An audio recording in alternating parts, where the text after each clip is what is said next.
오늘은 여름 수련회 말씀 네 번째 시간으로 주일 예배를 드리고 있습니다.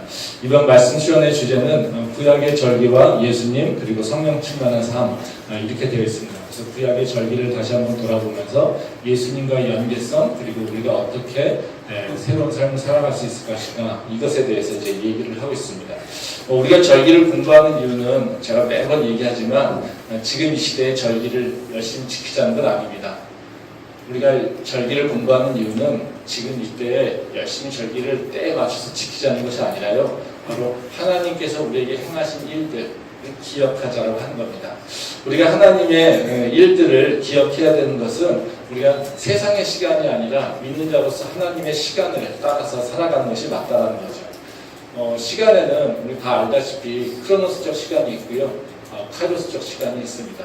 크로노스적 시간은 세상의 시간이죠. 물리적으로 계속해서 돌아가는 시간을 얘기하고 있는 거고요. 카이로스적 시간은 바로 사건을 중심으로 또 하나님과의 관계를 중심으로 이루는 주관적 시간이라고 할 수 있습니다. 그래서 우리가 구원받은 자라고 하는 것은 바로 크로노스적 시간을 사는 것이 아니라 카이로스적 시간, 즉 하나님과의 관계를 중심으로 살아가는 것입니다. 바로 그 절기를 통해서 우리가 바로 카이로스적 시간을 이해할 수 있다는 거죠. 절기는 하나님께서 이루신 사건들, 또 하나님께서 우리에게 원하시는 일들에 대해서 얘기를 하고 있습니다. 그래서 그걸 기억하면서 우리가 한 해를 따라서 살아간다는 거죠. 그러니까 그 절기를 기억한다라고 하는 것은 바로 우리가 하나님이 우리에게 무엇을 행하셨는지, 그리고 하나님께서 우리에게 지금 어떤 것을 기대하고 있는지에 대해서 우리가 이해할 수 있다는 것입니다. 그래서 하나님이 우리에게 행하신 그 구원의 사건, 그리고 우리를 인도하시는 그 과정들, 우리 삶을 인도하시는 그 과정들이 바로 그 절기를 통해서 드러나고 있다는 거죠. 하나님께서 우리한테 가장 원하시는 건 뭐냐면요, 너의 삶의 시작은 너의 구원이라는 겁니다. 그러니까 예수님 그리스도의 십자가를 통해서 우리에게 이루어 주신 그 구원이 너의 삶의 시작이 되기를 원한다는 거죠. 그래서 너희가 6월절이라고 하는 것, 이것을 통해서 내가 새해의 첫 달을 새롭게 지정했다. 이건 다시 말하면 뭐냐면 바로 예수님의 십자가를 통하여서 너에게 새로운 삶이 시작되기를 원한다라는 겁니다. 그리고 그 다음에 계속해서 무교절과 초실절과 이것들을 주시면서 하나님께서는 우리에게 그 구원받은 자가 어떻게 살아가야 될 것인가에 대해서 계속해서 설명하고 있다는 거죠. 그래서 우리가 그 절기를 통해서 우리는 구원을 통해서 하나님께서 우리에게 역사하시고 우리는 그 구원을 기억하는 자로서 우리는 어떤 모습의 그 순서를 따라서 살아가야 될지에 대해서 설명하고 있는 것이 바로 그 절기라는 겁니다. 그래서 절기는 하나하나가 되게 중요한 것도 있을 수 있겠지만 사실 절기를 바라보면은 그 절기의 흐름을 자꾸 이렇게 살펴보는 게 좋습니다. 그래서 절기를 통해서 보게 되면요, 우리 지난 금요일날 말씀 나눴었는데요, 바로 그 앞쪽에 봄절기에 보면 다 영적인 것에 대한 얘기입니다. 그 뒤쪽에 있어서는 그 세상에서 우리가 어떻게 삶을 살 것인가에 대해서 설명을 하고 있다는 거죠. 그래서 절기의 흐름을 따라서 살아갈 때 우리는 하나님의 시간 안으로 들어가서 그 시간에 따라 살아갈 수 있다는 거죠. 그렇기 때문에 우리가 절기를 공부하는 것이고요. 그리고 그 절기를 지금 이 시대에 문자적으로 시키는 것이 아니라 그 절기의 의미를 따라서 우리는 예수님의 십자가를 통해서 우리에게 이루신 일들을 기억하며 사는 것이 우리가 절기를 공부하는 이유라고 생각하시면 좋을 것 같습니다. 그래서 오늘은 이제 초실절에 대한 얘기인데요. 초실절은 다른 것이 아니라 하나님께서 이스라엘 백성들에게 바로 그 추수하고 나서 첫 번째 수확이 있을 때 이것을 하나님께 드리라고 하는 것입니다. 그러니까 이스라엘은 두 번의 수확의 시기가 있습니다. 그러니까 우리가 가을에 이제 겨울 우기가 되면서 이제 씨를 뿌리죠. 씨를 뿌릴 때 주요한 곡물이 바로 보리하고 밀입니다. 근데 이 보리하고 밀이 수확하는 시기가 다르다고 합니다. 밀이 그러니까 보리가 먼저 수확을 하고 그 다음에 밀이 수확을 한다고 하더라고요. 그래서 하나님께서 맨 처음에 보리를 수확했을 때 그때 이것을 가지고 하나님께 와서 제사를 지려고 한다는 거예요. 그리고 그 다음에 또 다시 밀을 수확했을 때 우리에게 제사를 지내라고 합니다. 그래서 보리를 수확했을 때 이 첫 번째 것이 초실절이고요. 그리고 밀을 수확했을 때 드리는 것이 바로 칠칠절입니다. 그래서 오늘은 이 두 가지가 이제 관계가 있지만 오늘은 초실절에 대한 얘기를 할 것이고요. 그리고 칠칠절에 대한 얘기는 바로 저희가 금요일날 얘기를 좀 하도록 하겠습니다. 그래서 오늘은 초실절의 규례를 통해서 하나님께서 우리한테 무엇을 얘기하고 있는지, 그리고 지금 이 시대에 우리한테 어떤 삶을 얘기하고 어떤 삶을 지금 기대하고 있는지 이 부분에 대해서 좀 생각을 좀 해보도록 하겠습니다. 그래서 초실절이 예수님에 대해서 의미하는 것이 무엇인지 생각해 보고요. 그리고 예수님의 그 사건을 통해서 우리에게 어떤 삶을 원하시는 것인지 초실절을 통해서 한번 살펴보도록 하겠습니다. 우선 그 초실절은 그 의미가 뭐냐면요, 예수님의 그 부활을 예표하고 있다는 것입니다. 그래서 초실절에는 우리가 기억해야 되는 것이 바로 예수님의 부활이고요. 그리고 예수님의 그 부활이 우리의 부활도 된다라고 하는 것을 우리가 기억할 필요가 있다는 거예요. 말씀 한번 보도록 하겠습니다. 레위기 23장 9절부터 11절 말씀입니다. 여호와께서 모세에게 말씀하여 이르시되 이스라엘 자손에게 말하여 이르라 너희는 내가 너희에게 주는 땅으로 들어가서 너희의 곡물을 거둘 때 너희의 곡물의 첫 이삭 한 단을 제사장에게 가져갈 것이요 제사장은 너희를 위하여 그 단을 여호와 앞에 기쁘게 받으시니 되도록 흔들되 안식일 이튿날에 흔들 것이며. 이 말씀은 이제 하나님이 초실절을 대해서 명령하신 내용입니다. 그러니까 하나님이 이스라엘 백성들에게 가나안 땅에 들어가서 첫 수확을 거뒀을 때 그 첫 열매를 가지고 하나님께 드리라고 이렇게 명령하신 것이 바로 초실절이라는 거죠. 근데 이 초실절을 지키는 날을 보게 되면 이 날이 중요한데요. 11절에 보면 뭐라고 나와 있냐면요. 안식일 이튿날. 그러니까 안식일 다음 날 이제 그 지키라는 거죠. 지금 우리로 얘기한다면 일요일을 얘기하는 거죠. 안식일이 토요일이니까요. 그 안식일 이튿날 얘기하는 거니까 일요일이죠. 그러니까 이 날은 이제 예수님이 부활하신 날을 저희가 알 수가 있습니다. 그래서 이 날에는 바로 이 초실절에는 바로 예수님의 그 부활과 연결되어 있다는 거죠. 근데 이 말씀 가지고 지금 레위기 말씀만 가지고는 사실 예수님의 그 부활인 6월절하고 직접 연결되기는 좀 어렵습니다. 왜냐면 이 레위기 말씀에서는 그 안식일 이튿날이니까 안식일은 되게 많잖아요. 매주가 있으니까요. 그래서 이게 6월절 다음하고 연결되어 있다라고 하는 것을 우리가 이 레위기 말씀에서는 통해서 알 수가 없습니다. 근데 이제 하나님께서 이스라엘 백성들에게 처음 이 초실절을 드리게 했던 것들, 그 시간을 보게 되면 바로 예수님의 그 부활과 똑같이 6월절 다음에 있다는 겁니다. 말씀 한번 보도록 하겠습니다. 여호수아 5장 10절부터 12절 말씀입니다. 또 이스라엘 자손들이 갈갈에 진쳤고 그달 14일 저녁에는 여리고 평지에서 6월절을 지켰으며 6월절 이튿날에 그 땅의 소산물을 먹되 그날에 무교병과 볶은 곡식을 먹었더라. 또 그 땅의 소산물을 먹은 다음 날에 만나가 그쳤으니 이스라엘 사람들이 다시는 만나를 얻지 못하였고 그 해에 가나안 땅의 소출을 먹었더라. 제가 이 말씀 찾아내려고 일주일 내내 헤맸습니다. 이 말씀을 찾아내느냐고. 그러니까 앞쪽에 레위기 말씀으로 주로 저희가 그 초실절에 대한 얘기를 하고는 아까 얘기했던 그 레위기 말씀에서 얘기합니다. 네, 레위기 말씀에서 보게 되면 안식일 이튿날 너희가 초실절을 기념해라 지켜라 이렇게 얘기한다는 거죠. 근데 이 초실절이라고 하는 것이 많은 경우에 이제 우리가 예수님의 그 부활을 얘기하고 있다는데 그 예수님의 부활을 얘기한다면 저희가 6월절하고 연결시켜서 이해를 좀 해야 될 필요가 있다는 거죠. 근데 그 6월절하고 연결된 것이 이제 레위기나 이런 출애굽기에서 나와 있지 않습니다. 근데 언제 이 초실절을 지정한 것이 나오냐면 바로 지금 이 여호수아 가나안 땅에서 첫 번째 초실절 드린 것이 나온다는 거죠. 그러니까 이 내용을 보면 10절과 11절에 보면 그런 얘기가 나오거든요. 그달 14일 저녁에는 여리고 평지에서 6월절을 지켰으며, 그러니까 14일 저녁이니까 당연히 15일을 얘기하는 거죠. 그렇죠? 예. 그러니까 14일 저녁부터 6월절을 지켰고 6월절 이튿날에 그 땅의 소산물을 먹되 그날에 무교병과 볶은 곡식을 먹었더라.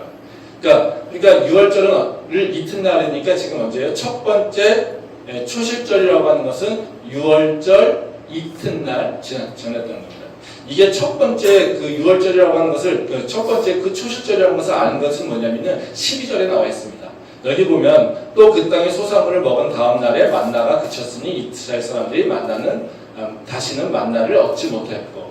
그러니까 레위기에서 하나님께서 말씀하신 뭐예요? 너희가 가나안 땅에 들어가서 첫 번째 수확을 했을 때 그 열매를 가지고 나한테 초실절을 기념하라 이렇게 얘기하셨잖아요. 그러니까 그 광야에서는 이스라엘 백성은 농사를 짓지 않죠. 농사를 짓지 않으니까 당연히 초실절을 기념할 수 없어요. 다 만나만 먹고 살았으니까요. 그러니까 가나안 땅에 들어가서 이제는 농사를 지었다는 거죠. 농사를 져서 첫 번째 이제 열매를 맺어야 되는 그 시기가 올 건데 그 시기가 언제냐면 바로 6월절 이튿날이었다는 겁니다. 거기 보면 그 12절에 보면 그 땅에 소사물을 먹은 다음 날에 만나 그쳤으니까 언제 그친 겁니까? 초실절을 기념하고 난 이후에. 그러니까 왜냐면 초실절을 지내기 전에는 그 곡식을 먹을 수가 없으니까요. 그러니까 그 초실절을 지내고 난 다음에 그 다음에 만나가 그쳤다는 겁니다. 그러니까 왜 그러겠어요? 이제는 그들이 농사를 져서 열매를 수확했으니까 더 이상 하늘에서 만나가 떨어질 필요가 없었다는 거죠. 그래서 이제는 이들이 가나안 땅에서 정착하여서 이제는 농사를 지면서 살게 되는 그런 모습이 됐다는 겁니다. 근데 여기서 보게 되면 어떻습니까? 이스라엘 백성들이 첫 번째 초실절을 지낸 것은 바로 하나님께서 6월절을 정해주고 그 6월절 다음 날 초실절을 첫 번째 열매를 맺게 하셨다라는 거죠. 근데 이 첫 번째 열매가 그러면 우리가 먹는 것, 물질적인 것이 아니라 영적인 의미는 뭐냐면요. 바로 그것은 예수님께서 우리에게 오셔서 첫 번째 열매, 즉 부활의 열매가 되신 것을 얘기한다는 겁니다. 마태복음 28장 말씀을 한번 보도록 하겠습니다. 안식일이 다 지나고 안식 후 첫날이 되려 새벽에 막달라 마리아와 다른 마리아가 무덤을 보려고 갔더니 이 말씀은 예수님이 부활하신 날을 보여주고 있잖아요. 예수님이 부활하신 날은 안식일 다음 날인 것. 이것을 알 수 있겠죠. 그러니까 예수님의 그 부활은 언제 부활하셨냐면요. 바로 초실절, 그 날짜에 부활하셨다는 겁니다. 그래서 우리가 예수님이 바로 그 6월절에 어린 희생양으로 저희를 위해서 희생하셨죠. 그래서 6월절 지나고 3일이 있을 때 부활하셨잖아요. 근데 이 3일은 뭐냐면 초실절 날짜가 동일하다는 거죠. 그러니까 이 초실절은 뭐냐면 바로 첫 열매를 수확한 것과 똑같은 얘기죠. 그러니까 그 첫 열매가 맺어진 것이 바로 예수님의 그 부활이고 그 첫 열매를 기념하는 것이 바로 초실절이라고 하는 것을 우리가 알 수 있다는 것이죠. 그래서 우리가 지금 이스라엘처럼 바로 봄에 첫 열매를 똑같은 날짜에 되지 않죠. 그러니까 우리는 그 날짜에 초실절을 지내지 않습니다. 그러면 우리가 초실절에는 어떤 의미겠습니까? 예수님이 그 부활 하신 것을 기억하고 예수님의 부활이 첫 번째 우리에게 주신 열매라고 하는 것을 좀 기억할 필요가 있다는 거죠. 그러면 이 말씀을 통해서 우리가 지금 이 시대에 그런 절기를 어떻게 가질까? 특히 이 부활이라고 하는 의미를 어떻게 이해할까? 그 예수님의 그 부활이 나의 삶과 어떤 영향이 있을까? 이걸 좀 생각해 볼 필요가 있겠죠. 그래야 우리가 지금 초실절을 기억하면서 사는 삶이 된다는 거죠. 왜? 초실절은 예수님 그 부활을 얘기하고 있고 우리한테 초실절을 명령하는 것은 바로 하나님께서 예수 그리스도의 그 부활을 우리가 기억하며 살라고 하시는 거니까요. 그러니까 우리는 그 부활을 어떻게 기억하며 살아야 될지를 우리가 생각해 볼 필요가 있다는 거죠. 그래서 오늘 그 부활의 의미를 다시 한번 이 초실절을 통해서 살펴보도록 하겠습니다. 첫 번째 그 예수님 그 부활은 예수님을 위한 부활이 아니라 사실 우리를 위한 부활이라는 겁니다. 그 부활은 바로 우리의 열매를 얘기한다는 것을 우리가 알 수가 있습니다. 말씀 보도록 하겠습니다. 아까 읽은 말씀인데요. 레위기 23장 10절과 11절 말씀입니다. 이스라엘 자손에게 말하여 이르라. 너희는 내가 너희에게 주는 땅에 들어가서 너희의 곡물을 거둘 때 너희의 곡물의 첫 이삭 한 달을 제사장에게 가지고 갈 것이요.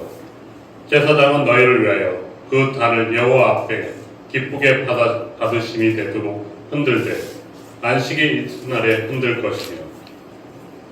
여기 보게 되면 이 초실절에 어떻게 제사를 지내야 되는지에 대해서 설명하고 있어요. 그래서 날짜가 아니라 제사 방법에 대한 얘기를 하고 있죠. 여기 보면 그 10절 보게 되면 첫 이삭 한 단을 제사장이 가져가서 그 뒤에 뭐라고 하면 11절에 보면 얘기 나오면 그 단을 여호와 앞에 기쁘게 받으심이 되도록 흔들되 이렇게 얘기하죠.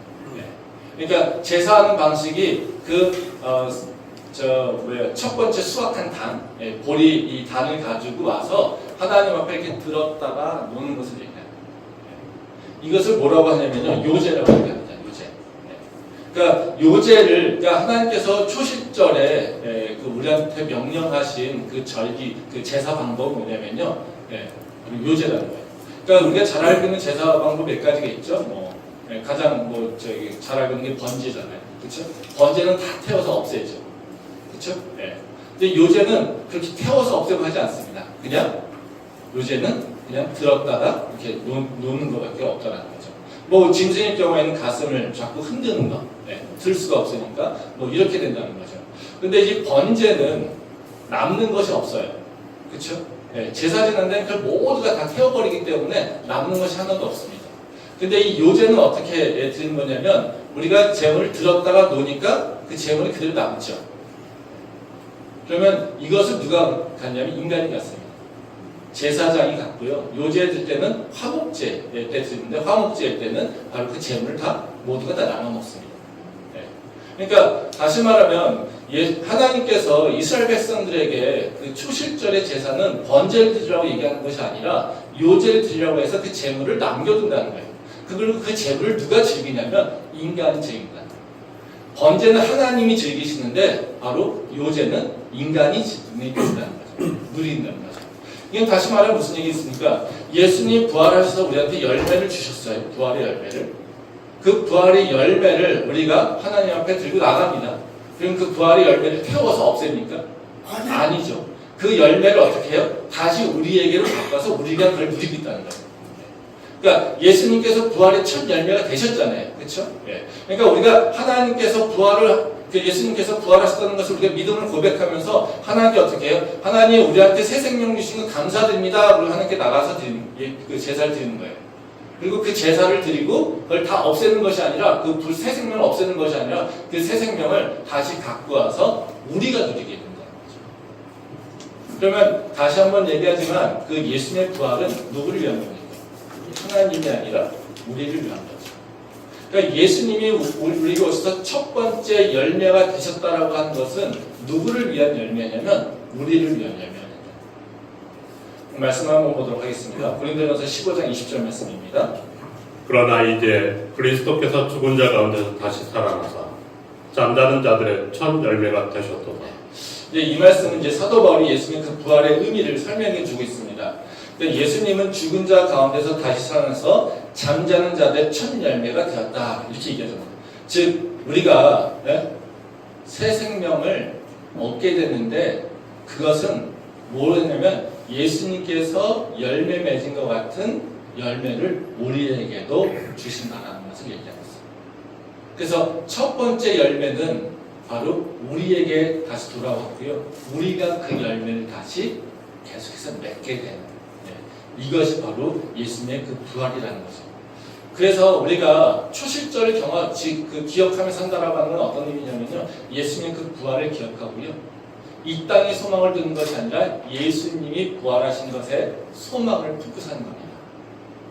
그래서 이 땅의 것만을 위해서 사는 것이 아니라 예수님의 그 부활을 소망하면서 그것을 바라고 기대하며 살고 있는 것이 바로 우리 믿는 자의 모습이라는 거죠. 그러면 우리가 좀 구체적으로 좀 생각해 볼 필요가 있어요. 예수님의 부활을 내가 품고 산다? 내가 예수님의 부활에 소망을 두고 산다? 우리는 이렇게 생각하면은 무슨 생각합니까? 내가 죽으면 다시 살아나서 천국 갈까? 이렇게 생각하잖아요. 그쵸? 뭐 그것도 틀린 얘기는 아닙니다. 근데 그건 언제예요? 우리 죽은 이후 얘기잖아요. 그쵸? 그럼 지금은 어때요? 이 땅에 살아갈 때는 부활이 효과가 없습니까? 아니잖아요. 그렇죠? 우리가 다 죽어서나 부활을 꿈꾼다면 우리는 이 땅에서 살아야 되는 방법들이 그 부활의 공백이 생기잖아요. 그렇죠? 근데 그것을 이제 사도 바울이 또 설명을 하고 있어요. 그 말씀 한번 보도록 하겠습니다. 고린도전서 15장 16절에서 19절 말씀입니다. 만일 죽은 자가 다시 살아나는 일이 없으면 그리스도도 다시 살아나신 일이 없었을 터이요. 그리스도께서 다시 살아나신 일이 없으면 너희의 믿음도 헛되고 너희가 여전히 죄 가운데 있을 것이요. 또한 그리스도 안에서 잠자는 자도 망하였으리니 만일 그리스도 안에서 우리는 바라는 것이 다만 이 세상에 살 뿐이며 모든 사람 가운데 우리가 더욱 불쌍한 자이라. 이 말씀은 이제 우리가 우리 믿음과 부활에 대한 얘기를 하고 있어요. 그러니까 우리의 믿음의 근원은 뭡니까? 가장 기초는 예수님의 그 부활이죠. 우리가 예수님을 나의 구주로 고백할 수 있는 이유는 바로 예수님이 하나님의 아들뿐만 아니라 하나님께서 우리를 구원하시기 위해서 이 땅에 내려오셨고요. 그리고 예수님께서 우리의 죄를 위해서 십자가에 달려 죽으셨고요. 근데 그 죽음이 끝이 아니라 바로 우리가 그 죽음을 이길 수 있다는 것을 우리한테 증표로 보여주시기 위해서, 그리고 우리도 나처럼 살아난다는 것을 기억하게 알게 하시려고 우리에게 바로 그 부활을 보여주셨다는 거죠. 그래서 그 부활이, 예수님의 그 부활은 예수님에게 끝나는 것이 아니라 우리에게도 그 부활이 동일하게 일어난다는 것을 얘기하고 있어요. 근데 우리가 예수님의 그 부활을 믿지 않는 데는 뭡니까? 우리가 하나님을 믿습니다라고 하는 그 고백이 다 거짓말이라는 거죠. 그러니까 우리가 또 살면서 그 부활이라고 하는 것에 소망을 두지 않고 산다라고 하는 건 뭐겠습니까? 내가 입으로 예수를 믿고 있다라고 고백하고 있는 것이 다 거짓말이나 마찬가지인 거죠. 스스로 속이는 것과 똑같다는 얘기입니다. 그러니까 우리의 믿음은 부활에 대한 소망이 있는 거고요. 부활에 대한 소망은 우리 삶에서 드러나야 된다는 것을 얘기하고 있어요. 근데 그러면 그 부활의 소망을 품고 있는 것을 뭐라고 표현하고 있냐면 19절에 그런 얘기 나옵니다. 만일 그리스도 안에서 우리가 바라는 것이 다만 이 세상의 삶뿐이라면 모든 사람 가운데 우리가 더욱 불쌍한 자다. 이건 무슨 좀 쉽게 표현하면 그런 얘기예요. 너가 하나님 믿는 다음에 네가 예수님의 그 부활을 믿는 다음에 근데 너가 이 땅에 살면서 이 땅에서 잘 먹고 잘 살고 내가 건강하게 살고 내가 복되게 사는 거 이것만 지금 따져서 살고 있다라면 너같이 불쌍한 사람은 없어. 이게 되게 무서운 얘기죠. 엄청나게 우리한테 직설적인 이 말이 그냥 우리한테 이제 딱 와닿지 않아서 그런데 해석하면요 되게 직설적인 얘기예요. 야, 세상 사람들은 믿지 않으니까 세상 사람들은 부활을 몰라. 세상 사람들은 예수님의 그 부활을 전혀 알지 못해. 그러니까 저들은 저렇게 자기 육체만을 위해서 이 땅에서 먹고 사는 문제만을 위해서 살아. 근데 너희들은 틀리지 않니? 너희들은 예수님의 그 부활을 알고 있잖아. 너희들의 생명은 바로 그 육체만 있지 않은 것을 너희가 알고 있잖아. 근데 그걸 알고 있다고 하고 예수님의 그 부활을 믿는다고 하면서 지금 내 이 땅에서 내 육체의 생활, 그 육체의 삶, 육체의 그 모습, 그것만 가지고 그것만을 위해서 살고 있다라면 너희같이 불쌍한 사람이 없어. 이걸 얘기하고 있다는 거죠. 즉 우리가 예수님의 부활에 대해서 소망을 품고 있다는 건 뭐냐면요, 이 땅의 나의 삶뿐만 아니라 이 땅의 삶이 이제 아니라 바로 눈에 보이지 않는 하나님과의 관계성, 그 하나님이 주시는 나의 영적 상태, 영적 삶을 우리가 기억하며 살아간다는 거죠. 그래서 우리는 이 육체의 삶에만 붙잡혀 사는 것이 아니라 이제는 하나님과 관계 속에서 육체를 넘어서 이제는 우리는 영적인 삶을 살아가는 것, 이것이 바로 우리가 부활을 진짜로 소망하며 살기는 자라는 겁니다. 이걸 보면 우리의 모습이 어떤지 좀 볼 수 있어요. 한번 내가 관심 갖고 있는 모습을 한번 생각해 보면 좋을 것 같아요. 나는 지금 맨날 뭐만 생각하고 있는가라고 하는. 그리고 나는 지금 뭐 때문에 불평하고 원망하고, 나는 지금 뭐 때문에 기뻐하고 있는가. 우리가 만약에 부활의 소망을 품고 있지 않다면 우리는 항상 나를 기쁘게 하고 즐겁게 하고 나를 원망하게 하고 하는 것들이 다 뭘로 올까요? 뭐에 근원할까요? 육체의 삶에서. 그래서 이 땅에서 좀 잘 되면 하나님 감사합니다, 할렐루야. 이 땅에서 조금 잘못되고 내가 불편함이 있으면 하나님 계십니까? 하나님 살아계십니까? 하나님 나 사랑합니까? 에이, 하나님 없죠? 이러고. 네, 이거는 뭐예요? 네, 예수님의 그 부활을 믿지 않는 거죠. 즉 하나님의 시간하고 상관이 없이 사는 거예요. 즉 물리적 시간, 크로노스적 시간의 삶을 사는 거예요. 근데 우리가 내 눈에 보이는 삶이 다가 아니라 바로 내 눈에 보이는 삶 넘어서 역사하시는 하나님, 그리고 하나님의 그 나를 향하신 계획이 있음을 알고 내가 지금 힘들고 내가 고통스럽고 내가 좀 어렵고 하지만 그것을 넘어서 이겨나가려고 하는 삶, 이것을 기대하면서 하나님을 계속해서 품고 있는 것, 이것은 뭡니까? 바로 부활의 소망이 있는 거예요. 그래서 우리는 세상 사람들은 지금 모습 가지고 미래의 소망이 있다를 판단하죠. 근데 우리는 소망의 근거가 뭡니까?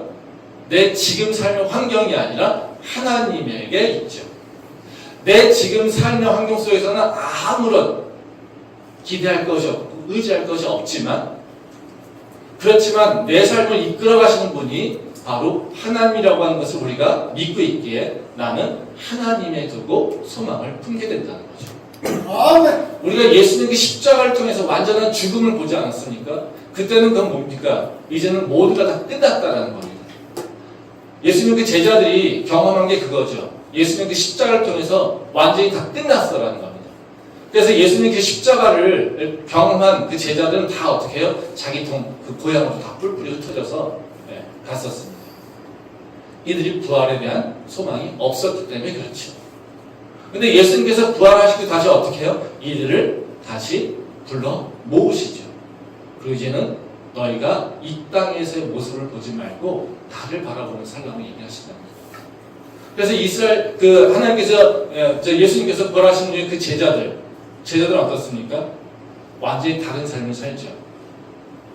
그들이 세상의 문제, 또 세상의 환란, 그 육체의 고난 때문에 묶여 있지 않습니다. 그들은 완전히 다 그것을 초월해서 살죠. 그래서 그들 가운데 바로 그 예수님 그 제자들은 한 사람도 사도 요한 빼놓고는 나머지는 다 어떻게 해요? 자기 생명에 살지 못하죠. 다 처형을 당하거나 베드로 같은 어떻습니까? 십자가에 거꾸로 매달려서 죽지 않습니까? 그것이 어떻게 가능할 수 있겠습니까? 이것은 예수님의 부활을 경험하고 믿고 있기 때문에 그런 삶을 살 수 있다는 거죠. 그래서 우리가 계속해서 이 땅의 것만 가지고 얘기하고 있다면 우리는 어떻게 해요? 우리 부활의 소망이 내가 있는지, 그걸 기억하고 있는지 다시 한번 생각해 봐야 돼요. 교회도 마찬가지입니다. 교회 공동체가 정말 부활의 소망이 있는 공동체냐, 부활의 소망이 없는 공동체냐, 이거를 알 수 있는 방법이 있습니다. 우리가 나누는 것이 어떤 이야기냐 보면 알 수 있습니다. 우리가 이제 셀 모임이라고 하지 않습니까? 근데 셀 모임을 하면서 세상의 문제들, 세상의 똑같은 시각들, 세상의 그 관심거리들, 이것들만 가지고 나눕니다. 세상에서 원하는 것처럼 세상이 원하는 돈, 세상이 원하는 명예, 세상에서 잘 되는 것들, 이런 것들만 가지고 얘기하면 그것들만 가지고 한탄하고 있습니다. 그러면 어떻게 해요? 그건 부활의 소망이 없는 거죠. 자기 육체의 뭔가에 따라서, 관계에 따라서 누구를 좋아하고 누구를 싫어하고 이것을 평가하는 일들, 이런 것들만 있습니다. 어떻게 해요?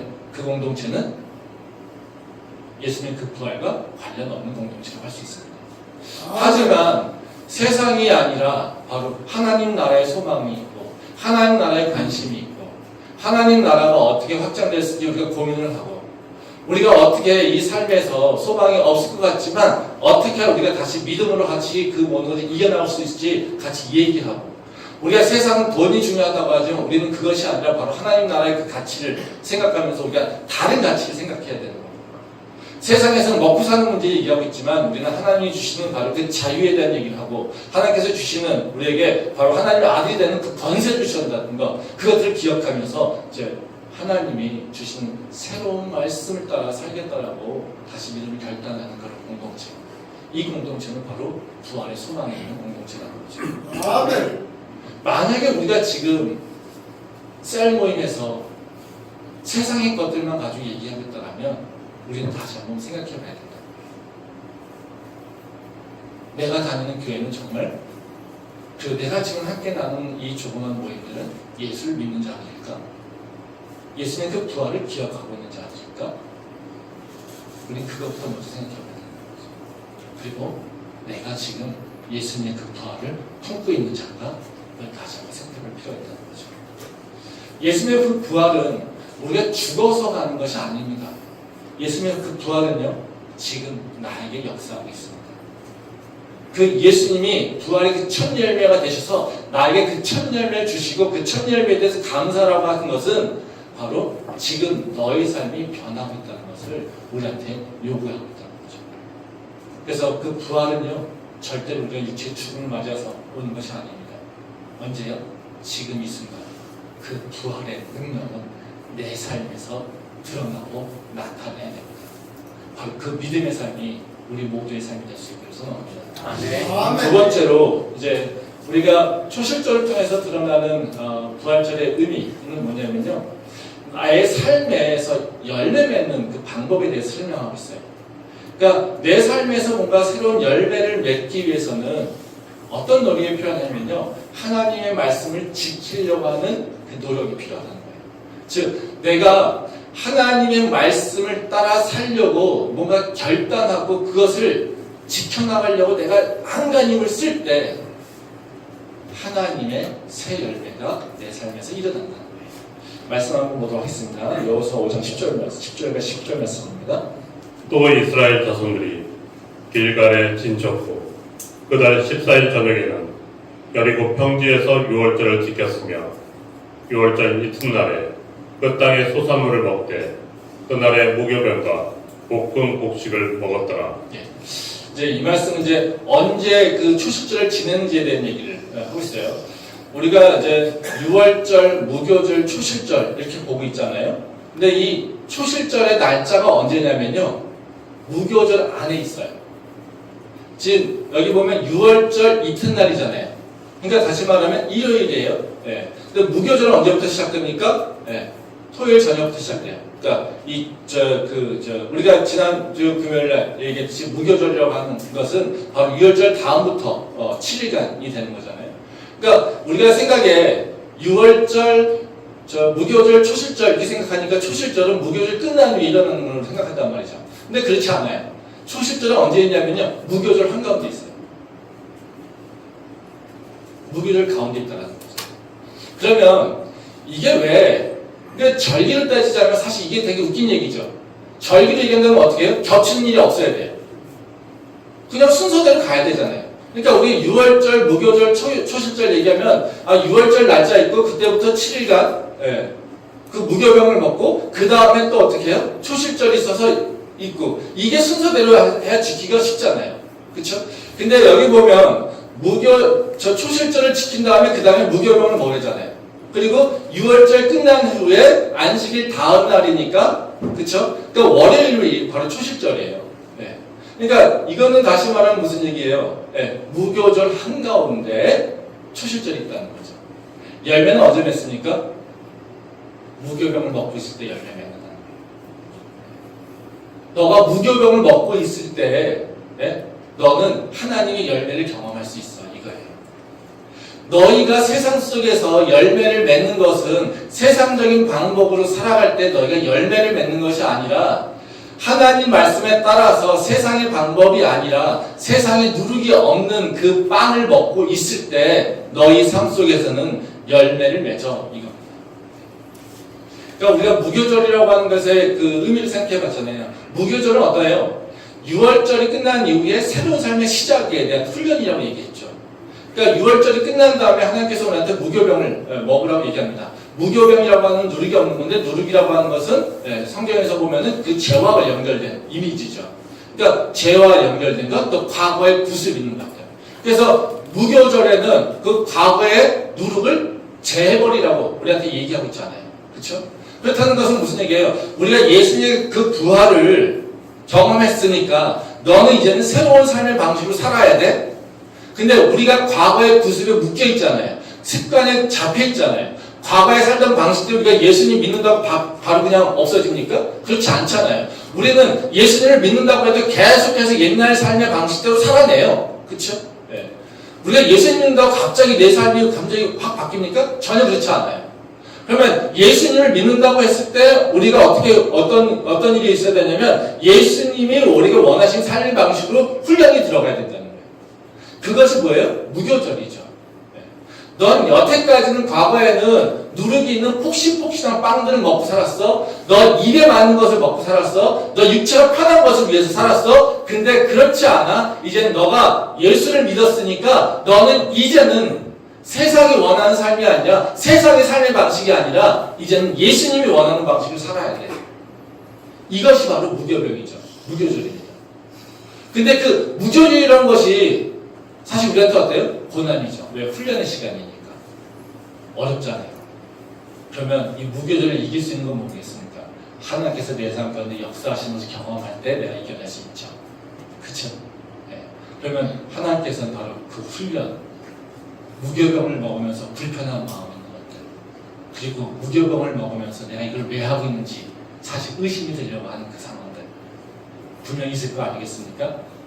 근데 그 순간에 하나님께서는 바로 열매를 맺게 하신다는 것을 우리가 알 수 있다는 것이죠. 이 참 신기한 게요. 절개는 두 가지가 수학과 관련된 절개라고 얘기했죠. 하나는 초실절, 하나는 칠칠절, 오순절입니다. 네. 근데 이 중요한 수학은 어떤 거냐면요. 그 이스라엘의 메이저 수학, 그러니까 중요한 곡식은 보리가 아니라 밀입니다. 그러면 첫 번째 절기를 수학을 경험한 다음에 이들이 진짜 수학은 언제입니까? 칠칠절이죠. 그럼 이 진짜 칠칠절을 잘 준비하려면 어떻게 될까요? 훈련 제대로 받아야 돼요. 그런데 칠칠절까지 가기 어때요? 쉽지 않겠죠. 그렇죠? 그러면 하나님께서 뭘 주셔야 돼요?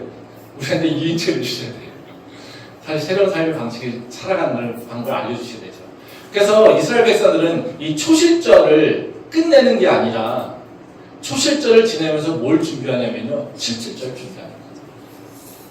칠칠절을 준비해서 바로 50일 동안 지금 무교병을 먹으면서 가졌던 하나님의 말씀을 기억하며 사는 삶이 바로 50일간 이어지는 거예요.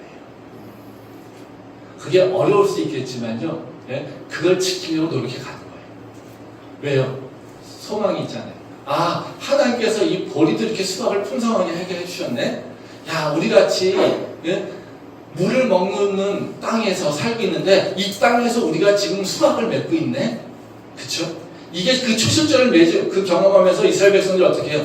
야, 이제 이 땅에서 우리가 살아가는 것은 정말 보기에 어디서 어떻게 농사 짓고 살까 이렇게 걱정했었는데 진짜 열매가 맺어지네. 역시 하나님께서는 우리를 지키신 하나님, 우리가 하나님이 나와 함께 했을 때 우리에게는 약속하신 대로 이른 비와 늦은 비를 주셔서 바로 우리를 수확하게 하신다는 것을 우리가 믿고 산다는 거죠. 그러니까 어떻게 해요? 초실절을 경험하면서 칠칠절을 준비하며 사는 삶으로 이어지게 된다는 것을 우리가 알 수 있다는 거예요.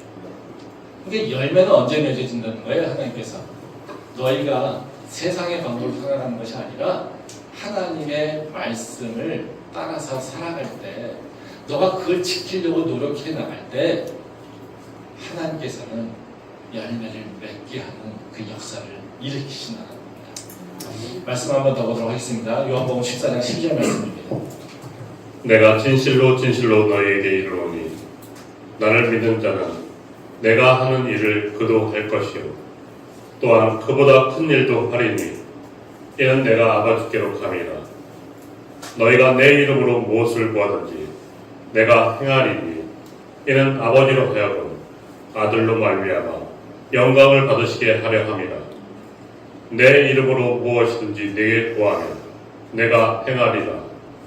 너희가 나를 사랑하면 나의 계명을 지키리라. 아멘. 이 말씀은 예수님의 그 유언과 같은 말씀이잖아요. 예수님이 그 부활을, 십자가 부활을 앞두고서 이제 제자들에게 얘기하시고 있는 말씀이죠. 그러니까 여기 보면 예수님이 뭐라고 하십니까? 나를 믿는 자는 내가 하는 일을 그도 할 것이요 또한 그보다 큰 일도 하리니. 즉 제자들한테 뭘 얘기하세요? 너희가 지금 내가 이제는 곧 너희를 떠날 거야. 이제 너희를 떠나서 이제 내가 하늘로 올라갈 거야. 이렇게 얘기하신다는 거죠. 그러니까 당연히 이 얘기를 듣는 제자들이 어떻게 불안해야겠죠. 예수님이 없는데 우리한테 어떤 일이 일어나지? 우리가 어떻게 할 수 있지? 뭘 할 수 있을까? 뭐 이런 고민을 하게 되는 거죠. 근데 예수님이 뭐라고 했어요? 왜? 나를 믿는 자는 내가 했던 일들 너희가 할 거야. 그리고 나보다 더 큰 일도 너희가 할 거야. 이렇게 얘기한다는 거죠. 즉 다시 말하면 예수님을 믿는 자에게 어떤 삶, 즉 부활을 믿는 자에게 어떤 삶이 있는지를 우리한테 보여주고 있는 거죠. 근데 예수님께서 이런 일들이 일어나는 것은 어떻게 얘기합니까? 15절 말씀에 그런 얘기하죠. 너희가 나를 사랑하면 나의 계명을 지키리라.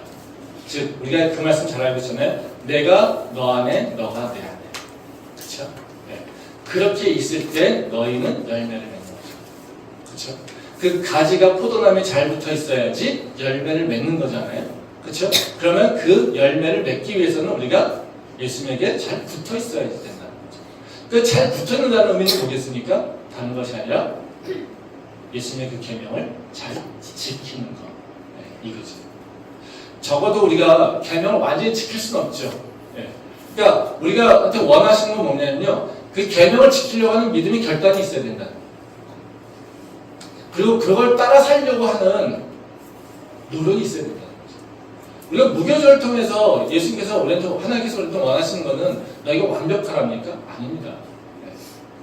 너희가 새로운 삶을 살아야 돼. 새로운 방식의 삶을 살아야 돼. 예수를 믿는 자의 삶을 살아야 돼. 이겁니다. 세상의 다른 종교들은요, 우리한테 삶의 모습이 바뀌라고 얘기하지 않아요. 삶의 태도나 삶의 방식이 바꾸라고 얘기하지 않아요. 우리가 무당한테 가면 부적주죠. 부적주면서 이제는 너 삶을 좀 고쳐. 야, 이제 아침에 일찍 일어나고 너 이제 성실하게 살고 너 이제는 아침 저녁으로 기도하고 이런 얘기 해요? 그런 얘기 하지 않아요. 야, 이거 잘 보관만 하고 있으면 돼. 이거잖아요. 삶을 얘기하지 않아요. 근데 하나님께서 우리한테 뭐라고 해요? 우리한테도 어찌 보면요, 야, 그냥 예수님의 그 십자가 들고 다녀. 그럼 너한테 축복이 있을 거야. 그 십자가가 네 목에 건 십자가가 너를 지켜줄 거야. 이렇게 얘기하면 우리는 너무 편하죠. 그렇지 않습니까? 네. 근데 예수님께서 우리한테 뭐라고 하십니까? 야, 너 그런 거 다 필요 없어. 그거 다 우상이야. 십자가 네가 몸에 지는 건 별로 중요한 게 아니야. 십자가 지라고 얘기하십니까? 십자가 들고 다니라고 얘기하십니까? 그렇게 얘기하지 않으세요. 어찌 보면 십자가 지면서 너 이거 잘 간직하고 있으면 너 축복을 받을 거야 하면 너무 편하게 살 수 있어요, 우리가. 근데 예수님께서 우리한테 그런 얘기 하지 않으세요. 네 삶이 바뀌어야 돼요. 너 생각하는 게 바뀌어야 돼요. 너의 가치 판단의 기준이 바뀌어야 돼. 네가 옳다고 생각하는 거 틀릴 수 있어. 내 기준은 그게 아니야. 네가 판단하는 그 기준, 내 기준하고 달라. 이게 예수님께서 우리한테 말씀하시는 거예요. 그게 어떻게 되겠어요? 너무 힘들죠. 내 삶을 바꿔나가야 되는데 이게 쉽겠습니까? 쉽지 않죠. 그러니까 우리가 예수를 믿는다는 것은요, 단순하게 부정을 갖고 다니는 것과 다르다는 거예요. 예수님 우리한테 삶이 바뀌기를 원하신다. 그 삶이 바뀌는 것은 다른 것이 아니라 우리가 예수님의 말씀을 따라 살려고 하는 노력과 그 훈련이 필요하다는 거죠. 무교병을 먹으라 하는 것이 바로 그 말씀인 것을 우리가 기억하고 있지 않습니까? 근데 우리가 그 무교병을 먹는 그 불편함을 겪으면서, 즉 나의 불편함을 겪으면서 하나님의 말씀을 따라 살려고 노력할 때 우리는요, 하나님께서 주시는 우리가 기대하지 못했던, 우리가 상상하지 못했던 그 열매들을 우리는 체험하게 된다는 거예요. 많은 자들이 고백하고 있지 않습니까? 저는 그저 기도만 했어요. 저는 그저 주님만 붙잡았어요. 그때 세상이 나를 중심으로 바꾸더라고요. 이게 많은 믿는 자들 고백 아닙니까? 내가 어려움을 겪고 있을 때 내가 이겨내려고 내가 무슨 싸움을 했어요. 내가 누구의 도움을 받았어요. 이런 얘기 간증하는 분 봤습니까? 그런 분 없지 않습니까? 그 어려움 가운데서도 나는 그저 주님만 의지했어요. 나는 그저 주님만 바라봤어요. 내가 한 것은 기도밖에 없어요. 내가 한 것은 주님을 붙잡고 주님을 바라보면서 주께 부르짖은 것밖에 없어요. 이게 많은 믿음의 선배들이, 하나님을 경험한 사람들이 고백하고 있는 거 아닙니까? 그 세상적으로는 전혀 필요 없는 거, 세상적으로는 아무 쓸모없는 것 같은 기도, 세상적으로는 아무 쓸모없는 것 같은 예수님의 이름으로 기도하는 것, 하나님 말씀을 지키려고 하는 것. 근데 우리에게는요, 그 예수님의 이름으로 기도하는 것, 예수님의 소망을 품고 주님의 이름을 부르짖는 것, 이것이 바로 내 삶에서 열매 맺는 방법이라는 거죠. 그게 바로 초실절을 통해서 우리에게 주시는 교훈이라는 것입니다. 바로 그 말씀을 기억하면서 우리가 세상의 방법이 아니라 이제는 하나님의 방법으로 살면서 하나님께서 주시는 그 열매를 맺고 하나님의 그 풍성함을 우리가 누리는 복침의 귀한 백성 될 수 있기를 소망합니다. 아멘. 기도하겠습니다.